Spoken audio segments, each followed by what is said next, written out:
जय हिंद पेंशनर बंधु। स्पर्श पेंशनर का मुकाबला। हम में से कई लोगों को एसएमएस मिल चुका होगा वो बैंक के द्वारा माइग्रेशन के बाद कि आपका पेंशन इस बैंक से यहाँ अब पीसीडीए में माइग्रेट हो चुका है स्पर्श में। कईयों को स्पर्श टीम से भी एसएमएस आ चुका होगा जिसमें कि उनके पेंशन आईडी होते हैं, यूजर आईडी होते हैं, पासवर्ड होते हैं। कईयों ने सक्सेसफुल लॉगिन भी करने का प्रयास किया होगा और सक्सेसफुल हो भी चुके होंगे। कईयों मैंडेटरी जो पहली बार पासवर्ड चेंज करना होता है वो पासवर्ड चेंज भी कर लिए होंगे और मजबूत पासवर्ड भी बना चुके होंगे। कई ऐसे भी होंगे जो अगला प्रोसीजर जो पेंशन डाटा वेरिफिकेशन है यह भी कर चुके होंगे। कई ऐसे होंगे जो अपने लाइफ सर्टिफिकेट भी सबमिट कर चुके होंगे। कई ऐसे होंगे जो अपने स्पर्श पीपीओ को जनरेट करा लिए होंगे। कई ऐसे होंगे कि स्पर्श के थ्रू पेंशन स्लिप भी जनरेट करा लिए होंगे। कई ऐसे होंगे जो अपने ग्रेवियंसेस अपने शिकायत को भी लॉन्च कर चुके होंगे। इस तरह की तमाम चरण आप सबों के साथ होगी, अलग अलग होगी, या अगर नहीं है और अगर आप डिफेंस पेंशनर हैं तो आज न कल देर सवेर इन सारी चरणों से आपको गुजरना ही पड़ेगा। तो अब आपको जरूरत क्या है?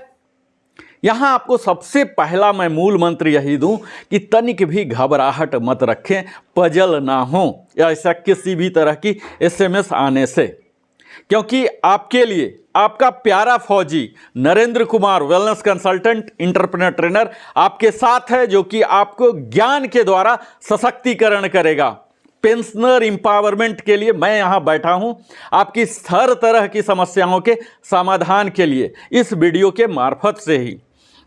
और यह वीडियो शुरू करूं इससे पहले अपने सारे पेंशनर बंधुओं को मैं आभार प्रकट करता हूं इस चैनल को अपना प्यार दिलाने के लिए। मुझे उम्मीद है इसी तरह से आप प्यार बरसाते रहेंगे।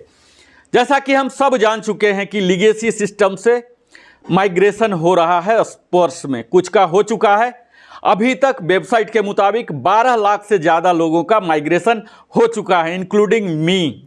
मेरा भी पेंशन माइग्रेट हो चुका, क्योंकि आपकी भांति ही मैं भी सैन्य जीवन अपने युवावस्था में स्वर्णिम समय एक लंबा कालखंड उस राष्ट्र की सेवा में लगाया और एक भारतीय सैनिक को जो कुछ भी करना चाहिए मैंने किया। अपने परिवार से दूर रहकर इस राष्ट्र की सेवा किया और निश्चित ही राष्ट्र भी हमें बहुत कुछ दिया और जो भी है यह राष्ट्र का ही योगदान है। तो अब समय आ गया है हमें अपने ज्ञान का उत्थान करने की जरूरत है। अपने आसपास की होती हुई बदलते परिवेश को समझने का, जो कि फुल्ली टेक्नोलॉजी ड्रिवन हो गई है। तो इसमें अगर हम मुकाबला कर सकें तो हमें कोई भी परेशान नहीं करेगा। और इसीलिए हमने इस वीडियो का टाइटल रखा है स्पर्श पेंशनर का मुकाबला, क्योंकि जब हम दुश्मन से हथगोले से लड़ सकते हैं तो इस छोटी सी टेक्नोलॉजी इंटेंजिबल प्रोडक्ट से क्यों नहीं लड़ सकते। बस जरूरत है थोड़ी सी परिश्रम करने की, थोड़ी सी प्रयास करने के लिए, और वहीं मैं आपके काम आऊंगा। जैसा कि हम अब तक जान चुके हैं कि चरणबद्ध तरीके से माइग्रेशन हो रहा है, अभी दूसरे चरण चल रहा, और ऐसा माना जा रहा, ऐसा कयास लगाया जा रहा कि 31 दिसंबर 2022 तक सभी डिफेंस पेंशनर को स्पर्श पोर्टल में माइग्रेट कर दिया जाएगा। सेकेंड फेज में अभी हम चल रहे हैं। हम तमाम बात करेंगे कि अभी के समय में क्या क्या परेशानी हो रही है और उनसे कैसे मुकाबला करें। इससे पहले मैं नरेंद्र कुमार आप सबों से विनम्र निवेदन करता हूं कि अगर आप हमारी चैनल को अभी तक सब्सक्राइब नहीं किए, सब्सक्राइब कर लीजिए, लाइक कर लीजिए, और अपनी समस्या को तो आप रख ही सकते हैं कमेंट में। आपकी सब्सक्रिप्शन से इस चैनल को प्रगति उन्नति का एक शुभ अवसर मिलता है। आपकी तरह ही यह भी ग्रो करेगा ताकि हम बड़ी टीम, स्किलफुल टीम लगा सकते हैं जो कि और भी ज़्यादा ऑथेंटिकेटेड रिसर्च कर सकती है, एडिटेड वीडियो हम ला सकते हैं। इसके लिए आप सबों का मदद चाहिए। आप सब्सक्राइब कीजिए, लाइक कीजिए, इसको अपने मित्रों के साथ, सगे संबंधियों के साथ साझा कीजिए। यह वीडियो अगर आप फौजी हैं, डिफेंस पेंशनर हैं तभी देखें, अन्यथा अगर आपको यह वीडियो किसी और माध्यम से पहुंच चुका है आप तक तो आप यह वीडियो स्किप कर दें। यह वीडियो अब प्योर अपने सैनिक बंधुओं के लिए, एक सर्विसमैन के लिए होने जा रहा है। अभी तक आपका माइग्रेट हुआ नहीं हुआ, अगर आप डिफेंस पेंशनर हैं तो अब तक इतना चहलकदमी तो पता चल ही चुका होगा। अब यह वीडियो मैं पूर्णतः डिफेंस पेंशनर के लिए डेडिकेट करने जा रहा हूं और यह बता रहा हूं बार बार कि आपको तनिक भी पजल होने की ज़रूरत नहीं है। और इस पजल के कारण कई ऐसे धूर्त एजेंसी या धूर्त लोग हैं हमारे समाज में जो कि आपको स्पूरियस स्पैमिंग करेंगे, फिशिंग करेंगे, अलग वेबसाइट में पहुंचा देंगे, SMS व्हाट्सएप आपको लगेगा कि ये सचमुच बैंक से आया है या PCDA प्रयागराज से ही आया है। आप इसके चक्कर में मत पड़ें और कुछ भी डाटा साझा न करें, क्योंकि यह आपको नुकसान भी पहुंचा सकता है। तो मैं आज यही डिस्कस करूंगा कि इन तमाम तरह की समस्याएं क्या है, उन समस्याओं को समझें। और मेरा फोकस इस वीडियो में प्रमुखतः यही होगा कि इन समस्याओं से किस प्रकार सुलझा जाए, उनसे निपटा जाए। क्योंकि अधिकतम पेंशनर यही पूछते हैं मुझसे कि आप बताइए कि स्पोर्ट्स पेंशन अच्छा है या बुरा। अब इस बात पर डिस्कशन करना कि अच्छा है या बुरा अपने समय का बेजा करना होगा, क्योंकि अब समय नहीं है। अच्छा या बुरा यह सब निर्णय ले लिया गया एपेक्स अथॉरिटी के द्वारा। अब हमारे पास इतना ही बचा रह गया कि हम इसका मुकाबला कैसे कर सकें। तो इसका मुकाबला के लिए मैं आपको पॉइंट वाइज बताता हूं।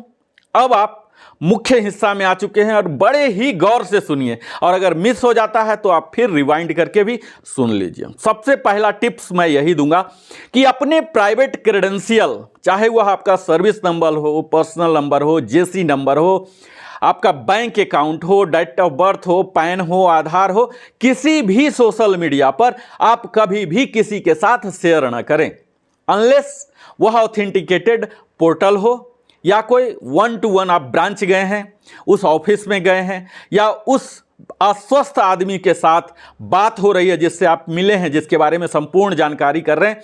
कई बार कई लोग ऐसे धोखे में आ गए हैं, उनके अकाउंट जीरो हो चुके हैं। तो इसमें आप सबसे पहला तो यही टिप्स दूं कि आप किसी भी, हमारे ही वीडियो में कई लोग कमेंट देते हैं मेरा सर्विस नंबर ये है, JC नंबर, पर्सनल नंबर ये है, यह कदापि न करें, क्योंकि इस वीडियो में आपके पर्सनल नंबर को लेके कुछ भी नहीं प्रोसेसिंग किया जाएगा। यह महज सूचना दिया जा रहा है आपको। फ्रीडम ऑफ इंफॉर्मेशन के तहत हम अपना अधिकार इस्तेमाल कर आपको सजग बना रहे हैं, जागरूक बना रहे हैं। जो एक्चुअल प्रोसेसिंग होगा, जो एक्चुअल काम होगा, उस संस्था के द्वारा होगा, उस एजेंसी के द्वारा होगा, जिनके डिजिटल प्लेटफॉर्म को आपको इस्तेमाल करना, न कि कहीं भी फेसबुक, यूट्यूब और वहां आप अपना प्राइवेट क्रेडेंशियल शेयर कर रहे हैं। तो सबसे पहला तो यह गांठ बांध लीजिए कि इसे शेयर नहीं करना है। दूसरा, अपने डिजिटल लिटरेसी को बढ़ाएं, क्योंकि अगर आपकी उम्र 60 के आसपास भी है तो ऐसा माना जा रहा है कि भारत का 75 ईयर्स लाइफ स्पैन है, तो आपको अभी अगला 15 साल और जीवित रहना है। तो यह अगर आप चाहें कि बगैर डिजिटल लिटरेसी बढ़ाए हुए अगला 15 साल रहें, तो आपके बेटा पोता बड़े ही परेशान करके रख देंगे। तो बेहतर है कि आप थोड़ा थोड़ा सीखिए। जब आपकी डिजिटल लिटरेसी बढ़ेगी तो यह स्पर्श के बारे में समझना और इस तरह की कई प्रोडक्ट आएंगे, ये सब भी आपके लिए बड़ा ही सरल हो जाएगा। आप अपना personal financial detail meticulously check कीजिए अगर माइग्रेट हो गया है, और उससे पहले अगर आपने आधार को पैन से लिंक नहीं किया है तो इनकम टैक्स के साइट में पैन लिंकिंग है, इसे आप कर लीजिए। अपने आधार कार्ड को लिंक कीजिए, किससे? मोबाइल नंबर से, जो एक्टिव अभी प्रेजेंट है। वो कहाँ कर सकते हैं? आप आधार सेंटर में जाके कर सकते हैं, ऑनलाइन भी कर सकते हैं, वहाँ आप अपडेट कीजिए। और वही मोबाइल नंबर आपके बैंक अकाउंट में भी, बैंक में भी होना चाहिए। दूसरा, आपके ईमेल बैंक में आप जाके अपडेट कीजिए, चाहे उनके ऑनलाइन या ब्रांच जाके अपडेट कीजिए।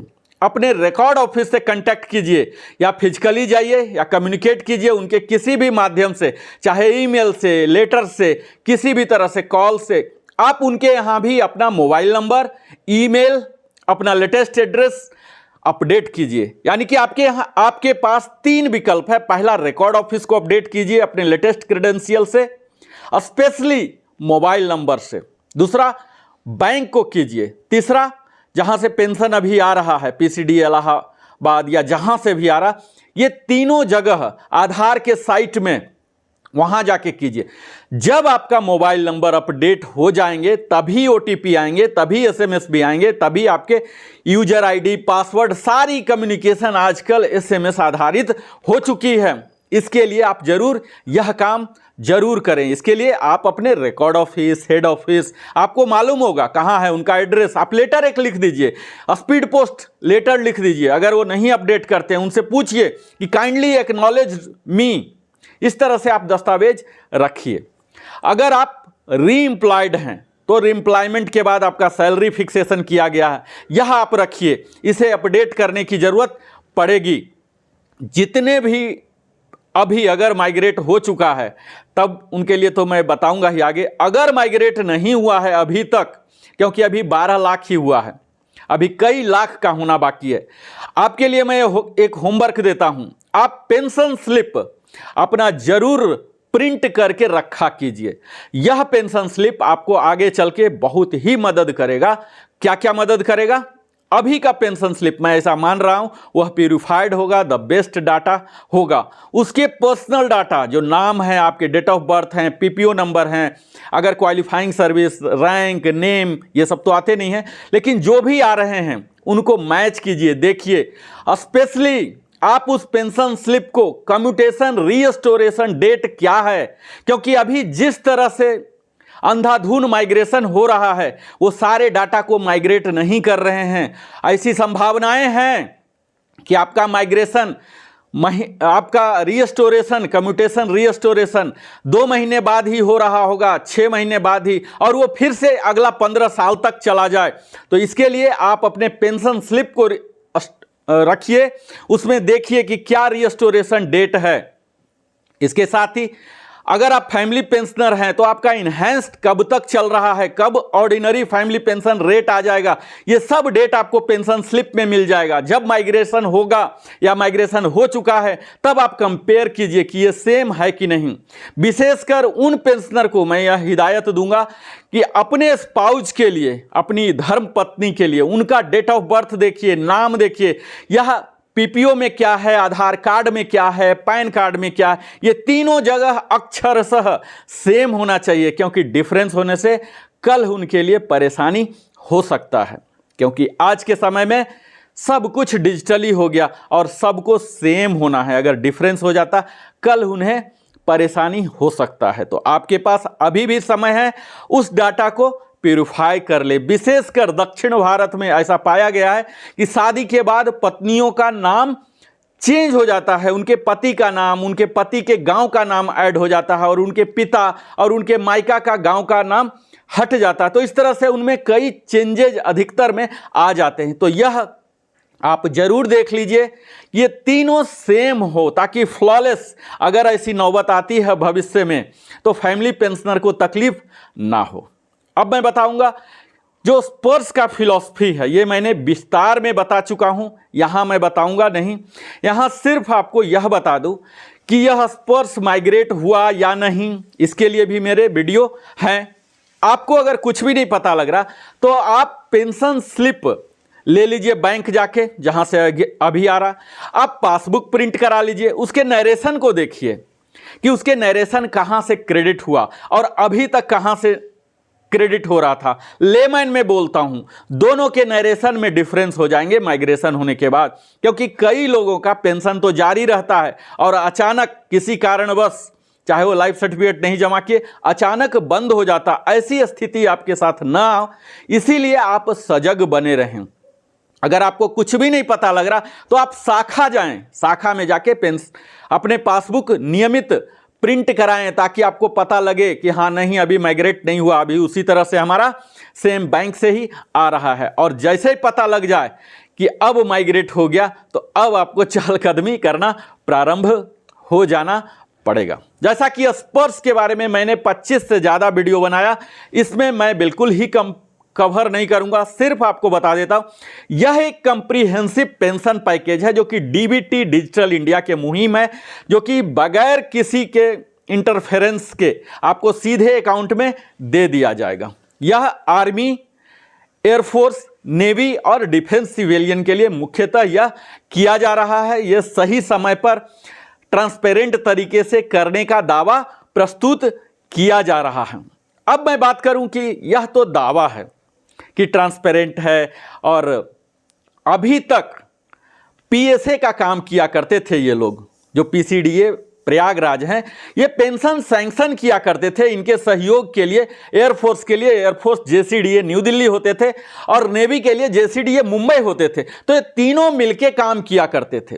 अब तीनों को समाप्त कर भविष्य में पीसीडीए प्रयागराज में स्पर्श नाम की संस्था बैठाई गई है, जो कि प्राइवेट तत्काल टीसीएस के हाथों में है। सॉफ्टवेयर डेवलप करके दे रहे हैं। इस तरह से पीसीडीए प्रयागराज का पीएसए का पूरा ढांचा बदलने जा रहा है। अब यह ढांचा बदलने जा रहा है, इसमें किसी को क्या ऐतराज हो सकता है? अगर हम डिजिटल इंडिया की ओर बढ़ रहे हैं, हमारा भारतवर्ष, तो इसमें क्या किसी को ऐतराज हो सकता है?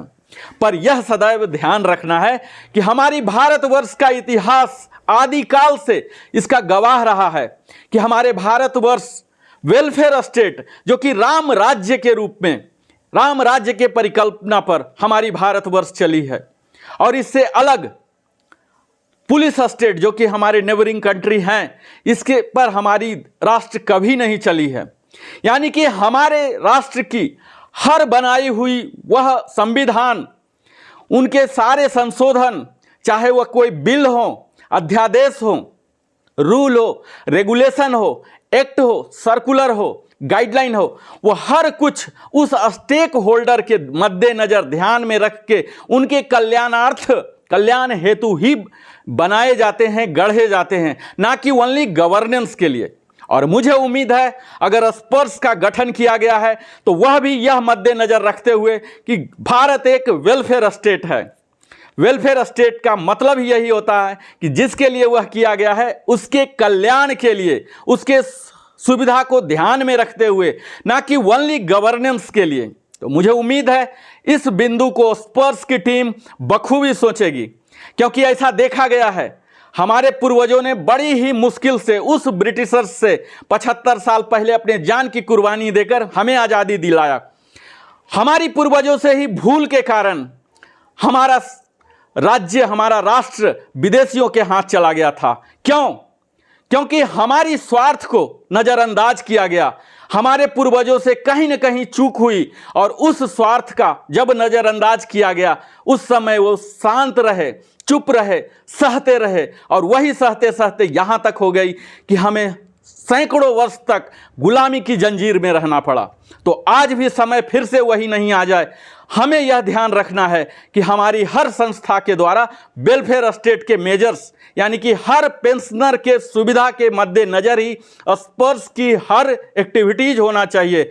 हर घटनाक्रम ऐसा कोई भी ना हो, कोई भी ऐसा स्टेप्स ना लेना हो, कोई प्रोसीजर ना लेना हो जिसमें हमारे पेंशनर बंधु को कष्ट होता हो। विशेषकर जो सुपर सीनियर सिटीजन बन चुके हैं, जो फैमिली पेंशनर हैं, जो आज तक अपने स्मार्टफोन पर माइग्रेट नहीं हुए, अगर माइग्रेट भी हुए तो सिर्फ कॉल करना, व्हाट्सएप, फेसबुक, इंस्टाग्राम करना जानते हैं, वो ऐप इंस्टॉल करना नहीं जानते। जीवन प्रमाण के लिए जो फेस आईडी चाहिए, जो ओटीपी डालना होता है, ये सब कॉम्प्लेक्सिटी उनके बस की बात नहीं है और उनसे उम्मीद भी नहीं किया जा सकता।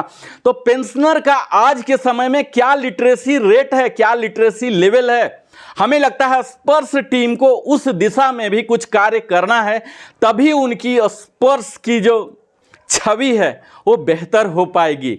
तो मुझे उम्मीद है हम पेंशनर का तो प्रयास करना ही है, हमें डिजिटली और ज़्यादा सजग होना है, एक दूसरे को मदद करना है, पर उस प्रबंधन सदस्यों को भी, स्पर्श टीम को भी यह ध्यान रखना है कि वह जिनके लिए है एज ऑफ नाउ उनकी क्या लिटरेसी है।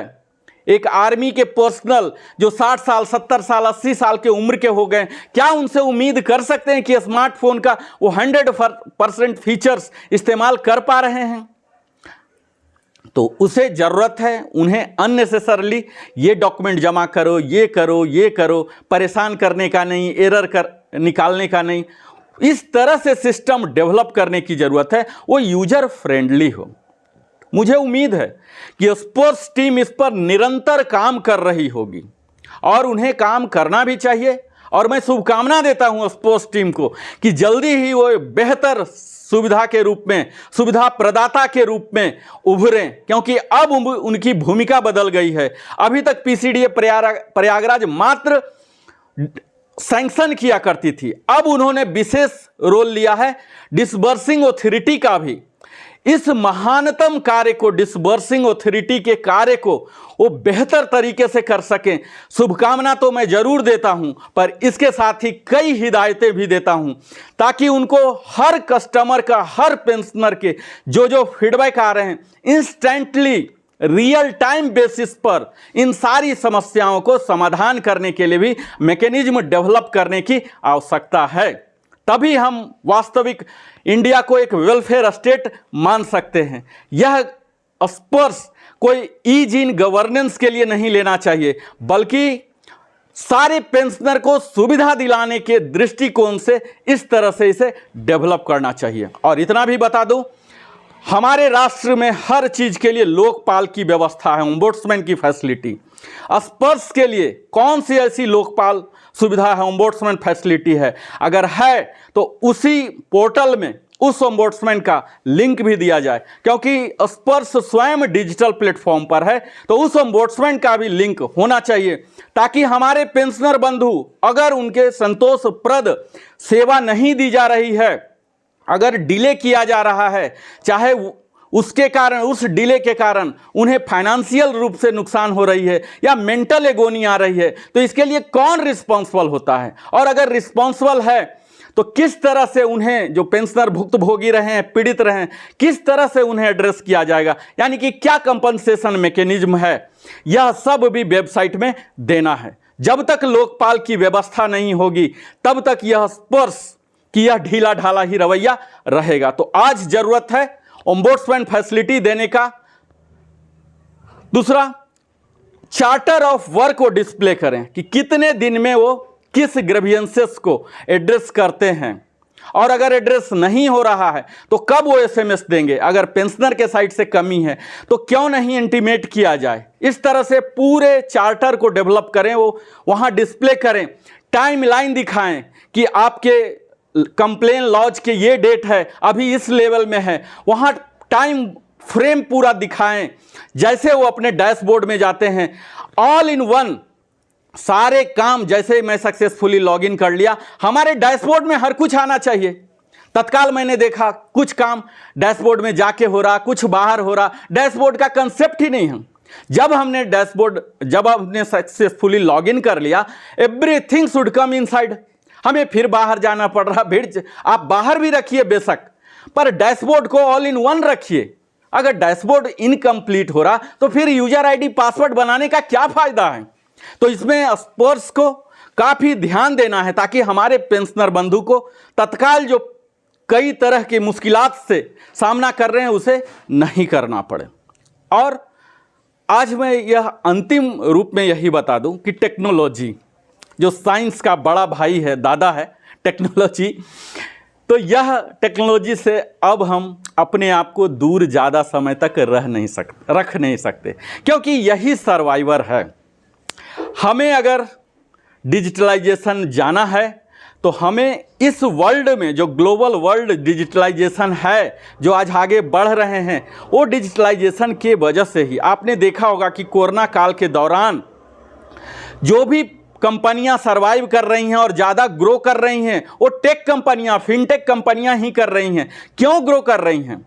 क्योंकि आज पूरा वर्ल्ड डिजिटलाइज हो रहा है। तो आप किस घड़ी के इंतजार में बैठे हुए हैं? आप भी डिजिटलाइज होइए, आप भी अपने आगे बढ़िए। और हमारी पेंशनर बंधु ये भी कम नहीं है, ये भी बढ़ रहे हैं।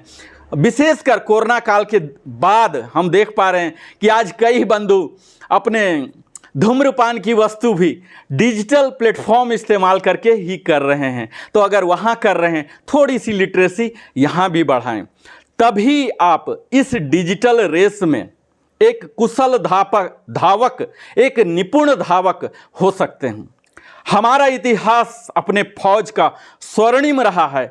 हमारा इतिहास यह गवाह है कि हमें जो भी टास्क दिए गए थे, चाहे वो सरकार के द्वारा, अपने सीनियर के द्वारा, अपने रेजिमेंट में, अपने यूनिट में, हमने उसे बखूबी निभाया था और अपने जान को भी गंवाने का तक परवाह नहीं किया था। आज वही समय आया है अपने आप को अपग्रेड करने का, अपने चेतना स्तर को बढ़ाने का, सीखने का, और इस दिशा में हम और हमारे जैसे कई बंधु आपके साथ हैं। हम सब एक दूसरे का अगर साथ दें तो निश्चित ही है हम सब में से कोई भी पेंशनर बंधु पीड़ित नहीं रहेगा। हम उस फैमिली पेंशनर का मदद करें, सुपर सीनियर सिटीजन का मदद करें, और स्पर्श के साइड से जो किया जाना है उन्हें भी अवश्य करना चाहिए। और हर एक पेंशनर का, चाहे कहीं भी हो, उसको फीडबैक के रूप में लेना चाहिए। हमारे पेंशनर बंधु क्या सोशल मीडिया पर कमेंट दे रहे हैं, उनको भी मद्देनजर रख के उनकी स्पर्श टीम एक ऐसी होनी चाहिए जो कि सोशल मीडिया के फीडबैक को कलेक्ट करे और उसके आधार पर उन्हें जो करना है, जो सलाह मिल रहा, जो परेशानियां हो रही हैं, उसे इंप्लीमेंट करें। हर कंपनी R&D में 30% तक लगाती है। स्पर्श टीम का R&D कहां है? मात्र आदेश तक है। आज हमारे पेंशनर, आज हमारे कस्टमर किसी भी बिजनेस सेक्टर में जाइए, वो कहाँ होते हैं? वो सोशल मीडिया में होते हैं। तो सोशल मीडिया के फीडबैक को क्यों नहीं इंपॉर्टेंस दिया जा रहा है? क्योंकि सोशल मीडिया में लोग मेंटल एगोनी, फ्रस्ट्रेशन, डिप्रेशन अपना उतारते हैं। उस डिप्रेशन से, उस लाइन से क्या कंपनी को सीखने की जरूरत नहीं है?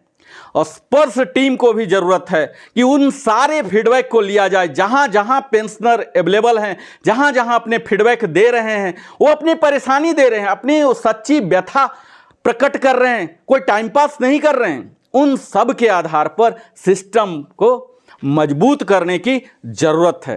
तभी यह स्पर्श एक भारत का वेलफेयर स्टेट का सच्चा इमेज कर सकता है। तभी हम राम राज्य की पुनर्स्थापना की ओर भी बढ़ेंगे और विश्व में एक सुपर पावर की ओर भी बढ़ेंगे। और यह स्पर्श का सफलता के लिए मैं लाख शुभकामनाएं देता हूं और उन्हें यह ईश्वर से प्रार्थना करता हूं कि उन टीम को इतना ऊर्जा दें कि सारे के कमेंट को देखें, एनालाइज करें, क्या क्या करना है, यह सब करें। ढेर सारी शुभकामनाएं मैं स्पर्श टीम का। वो इतना परेशान हो रहे हैं, कर रहे हैं, पर यह ध्यान दें कि पेंशनर बंधु हमारे परेशान ना हो। और पेंशनर से अंतिम आग्रह यही है कि आप अपने आप को सदैव 1% अपने कॉन्शसनेस को बढ़ाते रहें, अपग्रेड करते रहें हर दिन। ऐसा कहा गया है, if you are not upgrading you are downgrading. अगर अपने आप को निरंतर बढ़ा नहीं रहे हैं तो आप घटा रहे हैं, क्योंकि दुनिया ही बढ़ रही है। इस बढ़ते हुए दुनिया में अगर आप तेज नहीं चल सकते, कम से कम चलिए तो, रेंगिए तो, घसकिए तो, हिलडोल कर दीजिए तो, तभी आपकी कॉन्शसनेस बढ़ेगी।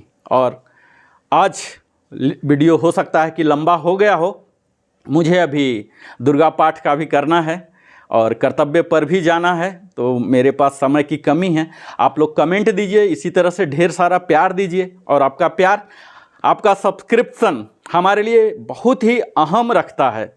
यह सब्सक्रिप्शन हमारे लिए एक मजबूती देता है ताकि हम और बड़े से बड़े स्किलफुल टीम को लगाएं। मुझे उम्मीद है आप सभी पेंशनर हमारा साथ देंगे, तभी यह आपका पेंशनर मित्र भी आपका साथ देगा, हमारी भी मनोबल बढ़ी रहे। और अंत में आप अपने जीवन का बहुमूल्य समय नरेंद्र कुमार वेलनेस कंसल्टेंट के साथ देते हैं, इसके लिए हृदय की गहराइयों से धन्यवाद। आप सब्सक्राइब करने के बाद बेल आइकन अवश्य ही पुश करें और कमेंट करें, लिखें।